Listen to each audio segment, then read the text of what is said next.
अभिमन्यु अर्जुन का पुत्र था। श्री कृष्ण की बहन सुभद्रा इनकी माता थी। यह बालक बड़ा होनहार था। इनके पिता के सारे गुण इसमें विद्यमान थे। स्वभाव का बड़ा क्रोधी था और डरना तो किसी से इसने जाना ही नहीं था। इसकी निर्भयता और क्रोधी स्वभाव के कारण इसका नाम अभिमन्यु पड़ा था। अर्जुन ने धनुर्वेद का सारा ज्ञान इसको दिया था। अन्य अस्त्र शस्त्र चलाना भी इसने सीखा था। पराक्रम में यह किसी वीर से कम नहीं था। 16 वर्ष की अवस्था में अच्छे सेनानियों को चुनौती देने की शक्ति और सामर्थ्य इसमें थी। इसकी मुखाकृति और शरीर का डीलडौल भी असाधारण योद्धा का सा था। वृषभ के समान ऊंचे और भरे हुए कंधे, उभरा वक्षस्थल और आंखों में एक जोश था। महाभारत का भीषण संग्राम छिड़ा हुआ था। पितामह धराशायी हो चुके थे। इनके पश्चात द्रोणाचार्य ने कौरवों का सेनापति संभाला था। अर्जुन पूरे पराक्रम के साथ युद्ध कर रहा था। प्रचंड अग्नि के समान वह बाणों की वर्षा कर कौरवों की सेना को विचलित कर रहा था। द्रोणाचार्य कितना भी प्रयत्न करके अर्जुन के वेग को नहीं रोक पा रहे थे। कभी कभी तो ऐसा लगता था मानो पांडव कौरवों को कुछ क्षणों में परास्त कर डालेंगे। प्रातःकाल युद्ध प्रारंभ हुआ। श्री कृष्ण अपना पांचजन्य फूंकते उसी क्षण अर्जुन के बाणों से कौरव सेना में हाहाकार मचने लगता। संध्या तक यही विनाश चलता रहा। दुर्योधन ने इससे चिंतित होकर गुरु द्रोणाचार्य से कहा, हे आचार्य, यदि पांडवों की इस गति को नहीं रोका गया तो कौरव सेना किसी भी क्षण विचलित होकर युद्ध भूमि से भाग खड़ी होगी। अतः कोई ऐसा उपाय करिए जिससे पांडवों की इस बढ़ती शक्ति को रोका जाए, अर्जुन के सारे प्रश्नों को निष्फल किया जाए। दुर्योधन को इस प्रकार चिंतित देखकर गुरु द्रोणाचार्य ने किसी प्रकार अर्जुन को युद्धभूमि से हटा देने का उपाय सोचा। दुर्योधन के कहने से संशक्तों के कुरुक्षेत्र के दूर अर्जुन को युद्ध के लिए चुनौती दी। अर्जुन उनसे लड़ने को चला गया। उसके पीछे द्रोणाचार्य ने चक्रव्यूह की रचना की और युधिष्ठिर के पास संवाद भिजवाया कि या तो पांडव आकर कौरव सेना से चक्रव्यूह को तोड़ें या फिर अपनी पराजय स्वीकार करें। जब संवाद युधिष्ठिर के पास पहुंचा तो बड़ी चिंता में पड़ गए, क्योंकि अर्जुन के सिवा चक्रव्यूह तोड़ना किसी और को आता ही नहीं था। अर्जुन बहुत दूर तक संशक्तों के साथ युद्ध कर रहा था। चक्रव्यूह तोड़ने में आपको असमर्थ देखकर पांडव शिविर में त्राही त्राही मच उठी। युधिष्ठिर, भीम, धृष्टद्युम्न आदि कितने भी पराक्रमी योद्धा थे जो बड़े बड़े पराक्रमी कौरव सेनानी को चुनौती दे सकते थे, लेकिन चक्रव्यूह तोड़ना का कौशल किसी के पास नहीं था। वह ऐसा व्यूह था जिसमें पहले तो घुसना तो और तोड़ना मुश्किल था और फिर सफलतापूर्वक उससे बाहर निकलना तो और भी दुष्कर था। कौरव सेना के साथ सभी प्रमुख महारथी चक्रव्यूह के द्वारों की रक्षा कर रहे थे। जब सभी कीर्तिमूल के सभा में बैठे हुए थे तो अर्जुन के बिना सिवाय इसके अपनी पराजय स्वीकार कर ले कोई दूसरा उपाय नहीं सूझ रहा था। अभिमन्यु वहाँ आया और सभी को गहन चिंता में डूबा हुआ पाकर युधिष्ठिर से पूछने लगा कि चिंता की क्या कारण है।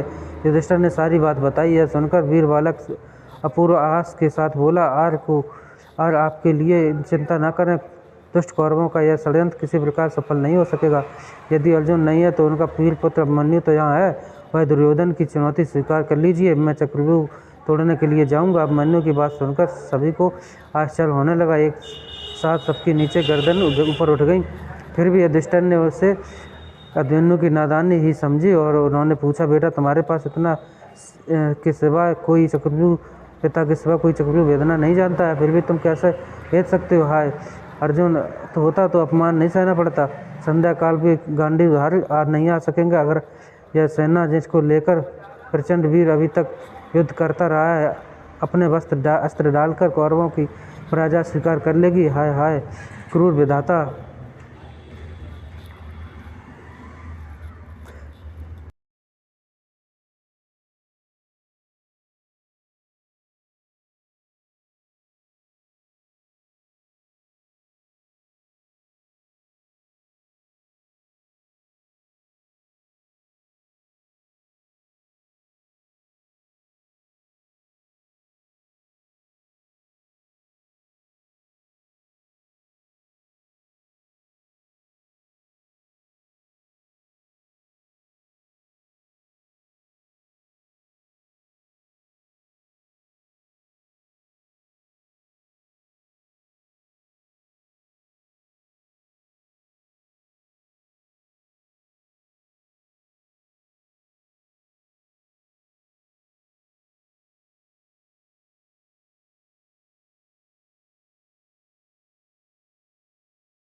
इसी प्रकार कर्ण ने भी घबराकर द्रोणाचार्य से कहा, हे गुरुदेव, इस पराक्रमी बालक की गति देखकर तो मुझे भी आश्चर्य हो रहा है। इसके तीक्ष्ण बाण मेरे हृदय को व्याकुल कर रही है। यह ठीक अपने पिता के अर्जुन के समान ही है। यदि किसी प्रकार इसको रोका न गया तो हमारी यह चाल व्यर्थ चली जाएगी। अतः किसी तरह से इसको व्यूह से जीवित नहीं निकलना देना चाहिए। द्रोणाचार्य अभिमन्यु की वीरता को देखकर कुछ क्षणों के लिए चिंता में डूबे रहे। अर्जुन के उस वीर पुत्र कर्ण के दुशासन आदि महारथियों को पराजित कर दिया था और राक्षस अलम्बुस को युद्धभूमि से खदेड़कर बृहद को तो जान से मार डाला। दुर्योधन के समान ही उसके बेटे लक्ष्मण को भी उसने मार डाला था।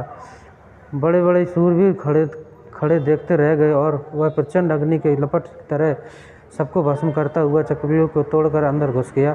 जब कौरवों के सारे प्रयत्न निष्फल चले गए तो उन्होंने छल से काम लेने की बात सोची। अलग अलग लड़कर कोई भी महारथी अभिमन्यु से जीत नहीं सकता था, इसलिए उन्होंने मिलकर उस पर आक्रमण करने का निश्चय किया। कृपाचार्य कर्ण, अश्वत्थामा, बृहदल, शकुनी का चचेरा भाई कृतवर्मा और दुर्योधन 6 महारथियों ने उसे घेर लिया और उस पर भीषण आक्रमण कर दिया। कर्ण ने अपने बाणों से उसके बालक की धनुष काट डाला, भोज के उसको घोड़ों को मार डाला और कृपाचार्य ने उसके पश्चात रक्षकों को प्राण ले लिए। इस तरह अभिमन्यु पूरी तरह निहत्था हो गया, लेकिन फिर भी जो कुछ उसके हाथ में था आया तो उसने शत्रुओं को विचलित करने लगा। थोड़ी देर में उसके हाथ में एक गदा आ गई। उसने उस गधे कितने योद्धाओं को मार गिराया। दुशासन का बेटा उसके सामने आया। घोर संग्राम हुआ। अकेला अभिमन्यु 6 के सामने क्या करता। महारथियों ने अपने बाणों से उसके शरीर को छेद दिया। वह लड़ते लड़ते थक गया था। उसी समय दुशासन के बेटा वहां आकर उसने सिर पर गदा प्रहार किया, जिससे अर्जुन का वह वीर पुत्र क्षण पृथ्वी पर गिर पड़ा और सदा के लिए पृथ्वी से उठ गया। उसने मरते कौरवों के धर्म हर्षानी उठने लगी। दुर्योधन और उसके सभी साथी इस निहत्थे बालक मृत्यु पर भूले नहीं समाये। किसी की अन्याय से की गई हत्या पर तनिक भी खेद नहीं आया, पश्चाताप नहीं हुआ। जब अभिमन्यु की मृत्यु का समाचार पांडव दल में पहुंचा तो युधिष्ठिर शोक में व्याकुल हो उठे। अर्जुन को अनुपस्थिति में उन्होंने उसके लाल को युद्धभूमि में भेज दिया और उनके आने पर वे उसको क्या उत्तर देंगे। उसका संताप उनके हृदय को व्याकुल कर रहा था। भीम भी अपने भतीजे की मृत्यु होने पर वीर अभिमन्यु के पांडवों के शूरवीर को में हाहाकार मच गया। से युद्ध समाप्त करके जब अर्जुन वापस आया तो वह दुखपूर्ण समाचार सुनकर मूर्छित हो उठा और अभिमन्यु के लिए आर्त स्वर से रुदन करने लगा। श्री कृष्ण ने उसे काफ़ी धैर्य बंधाया, लेकिन अर्जुन का संताप किसी प्रकार भी दूर नहीं हुआ। रथशोध की आग उसके अंदर धधकने लगी और जब तक जयद्रथ को मारकर उसने अपने बेटे के खून का बदला न ले लिया तब तक उसे संतोष नहीं आया। श्री कृष्ण को भी अभिमन्यु की मृत्यु पर कम दुख नहीं हुआ था, लेकिन वे तो योगी थे, बालकों की तरह रोना नहीं आता था। प्रतिशोध की आग उनके अंदर भी जल रही थी। उन्होंने स्पष्ट कहा था कि अपने भांजे अभिमन्यु की मृत्यु का बदला बिना लिए वह नहीं मानेंगे। अभिमन्यु की स्त्री का नाम उत्तरा था। वह मत्स्य नरेश विराट की पुत्री थी। अज्ञातवास के समय अर्जुन विराट के यहाँ उत्तरा को नाचने गाने की शिक्षा देते थे। बाद में विराट को सारा हाल मालूम हो गया, इसलिए लोकापवाद के डर से वे अपनी पुत्री का विवाह अर्जुन के सिवा किसी अन्य पुरुष के साथ नहीं करना चाहते थे। अर्जुन से स्वीकार न करने पर विराट ने उत्तरा का विवाह उसी के पुत्र अभिमन्यु के साथ कर दिया। इन दोनों का विवाह बाल्यावस्था में ही हो गया था। उस युग में बाल विवाह की प्रथा तो उतनी प्रचलित नहीं थी, लेकिन विवाह के पीछे राजनीतिक कारण निहित था। पांडवों को उसके पश्चात मत्स्य नरेश से हर प्रकार की सहायता मिल सकती थी। अपने पति की मृत्यु पर उत्तरा शोक पागल हो उठी थी। शोक से श्री कृष्ण ने उसे कितना समझाया, लेकिन फिर भी कितने भी दिनों तक उसका रुदन एक क्षण भी नहीं रुका। वह उस समय गर्भवती अतताई अश्वत्थामा ने पांडवों के वंश को समूल नष्ट कर देने के लिए इस गर्भवस्थ बालक को ब्रह्मास्त्र का प्रयोग किया था, लेकिन श्री कृष्ण ने उसे भी रोक लिया और इस प्रकार श्री कृष्ण ने पांडवों की कुल रक्षा की। इस निश्चित अवधि के पश्चात उत्तरा के गर्भ से बालक का जन्म हुआ। चूँकि सभी 6 कुछ हो जाने के पश्चात बालक का जन्म हुआ था, इसलिए इसका नाम परीक्षित रखा गया था। यही पांडवों के वंश की परंपरा को आगे बढ़ाने वाला हुआ था।